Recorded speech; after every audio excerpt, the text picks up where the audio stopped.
नमस्कार दोस्तों, आपके YouTube चैनल व्रत वाली कथा पर आपका स्वागत है। यदि आप इस चैनल पर नए हैं तो चैनल को सब्सक्राइब जरूर करें। धन्यवाद। सोमवार के दिन विधि पूर्वक पूजा अर्चना करने से भगवान भोलेनाथ अपने भक्तों की मनोकामना जल्दी पूर्ण कर देते हैं।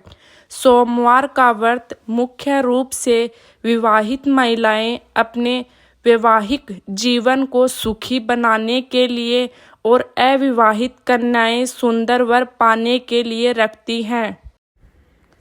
हेलो दोस्तों, आज हम आपको सोमवार व्रत कथा सुनाते हैं। एक नगर में एक धनी व्यापारी रहता था। दूर दूर तक उसका व्यापार फैला हुआ था। नगर के सभी लोग उस व्यापारी का सम्मान करते थे। इतना सब कुछ संपन्न होने के बाद भी व्यापारी बहुत दुखी था, क्योंकि उसका कोई पुत्र नहीं था, जिस कारण अपने मृत्यु के पश्चात व्यापार के उत्तराधिकारी की चिंता उसे हमेशा सताती रहती थी। पुत्र प्राप्ति की इच्छा से व्यापारी प्रत्येक सोमवार भगवान शिव की व्रत पूजा किया करता था और शाम के समय शिव मंदिर में जाकर शिव जी के सामने घी का दीपक जलाया करता था। उसकी भक्ति देखकर माता पार्वती प्रसन्न हो गई। भगवान शिव से उस व्यापारी की मनोकामना पूर्ण करने का निवेदन किया। भगवान शिव बोले, इस संसार में सबको उसके कर्मों के अनुसार फल की प्राप्ति होती है। जो प्राणी जैसा कर्म करते हैं उसे वैसा ही फल प्राप्त होता है। शिवजी द्वारा समझाने के बावजूद मां पार्वती नहीं मानी और उस व्यापारी की मनोकामना पूर्ति हेतु वे शिवजी से बार बार अनुरोध करती रही।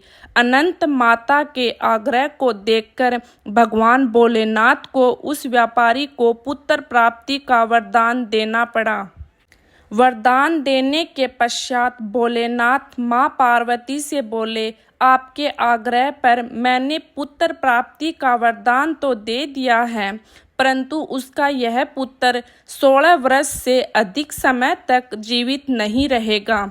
उसी रात भगवान शिव उस व्यापारी के सपने में आए और उसे पुत्र प्राप्ति का वरदान दिया और उसके पुत्र के 16 वर्ष तक जीवित रहने की भी बात बताई।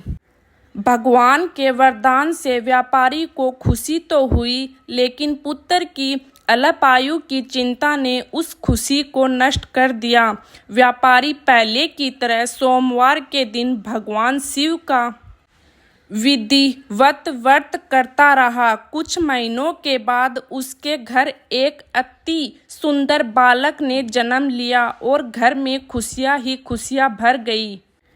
बहुत धूमधाम से पुत्र जन्म का समारोह मनाया गया, परंतु व्यापारी को पुत्र जन्म की अधिक खुशी नहीं हुई, क्योंकि उसे पुत्र की अल्प आयु के रहस्य का पता था। जब पुत्र 12 वर्ष का हुआ तो व्यापारी ने उसे उसके मामा के साथ पढ़ने के लिए वाराणसी भेज दिया। लड़का अपने मामा के साथ शिक्षा प्राप्ति हेतु चल दिया।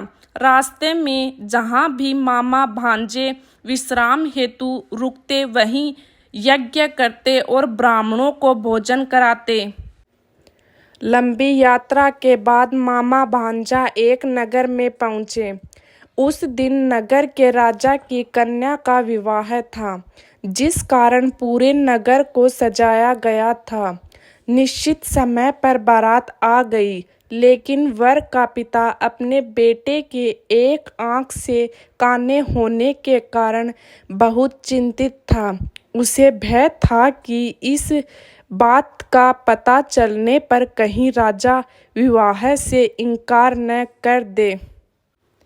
जब वर के पिता ने व्यापारी के पुत्र को देखा तो उसके दिमाग में एक विचार आया।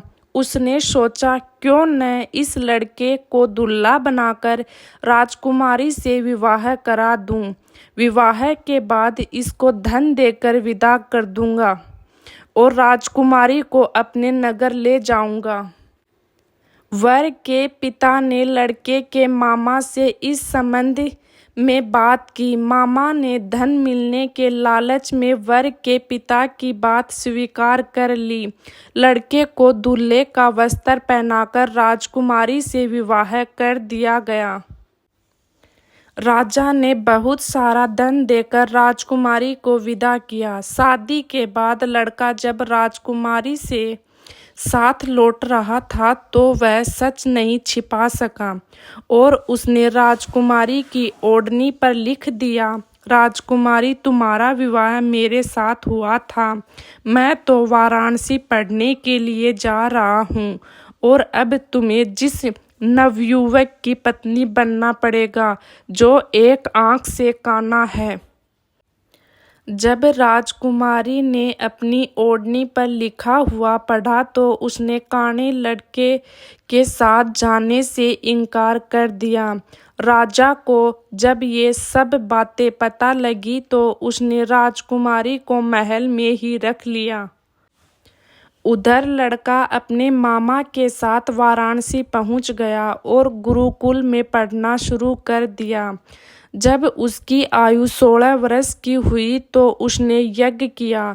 यज्ञ के समाप्ति पर ब्राह्मणों को भोजन कराया और खूब अन्न वस्त्र दान किया। रात को वह अपने शयन कक्ष में सो गया। भगवान शिव के वरदान के अनुसार उसके नींद में ही प्राण निकल गए।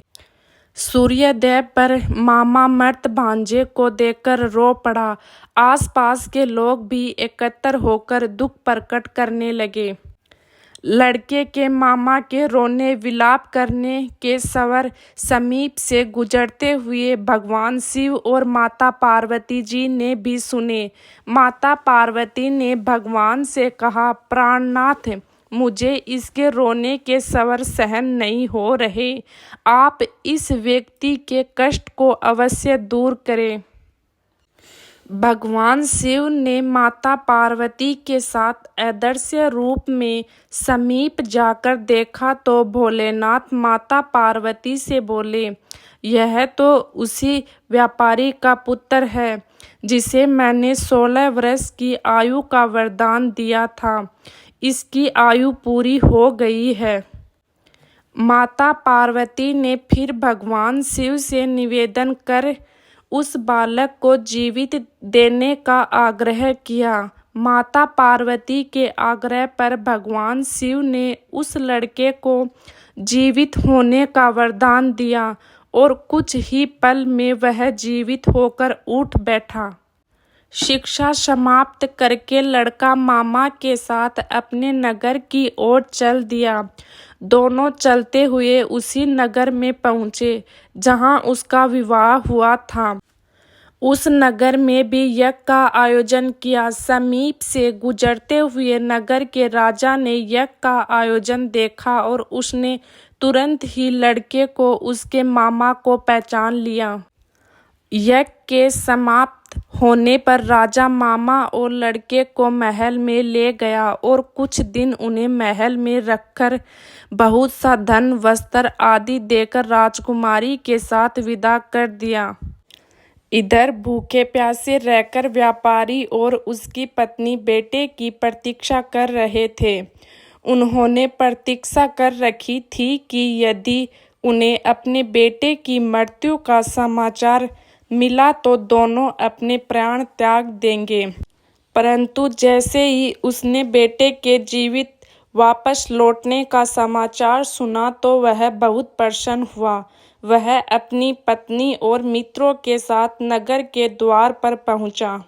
अपने बेटे के विवाह का समाचार सुनकर पुत्र वधू राजकुमारी को देखकर उसकी खुशी का ठिकाना न रहा। उसी रात भगवान शिव ने व्यापारी के सपने में आकर कहा, हे पुत्र, मैंने तेरे सोमवार के व्रत करने और व्रत कथा सुनने से प्रसन्न होकर तेरे पुत्र को लंबी आयु प्रदान की है। पुत्र की लंबी आयु जानकर व्यापारी बहुत प्रसन्न हुआ। शिव भक्त होने तथा सोमवार का व्रत करने से व्यापारी की सभी मनोकामनाएं पूर्ण हुई। इसी प्रकार जो भक्त सोमवार का विधिव्रत करते हैं और व्रत कथा सुनते हैं उनकी सभी इच्छाएं पूरी होती हैं। शंकर भगवान की जय।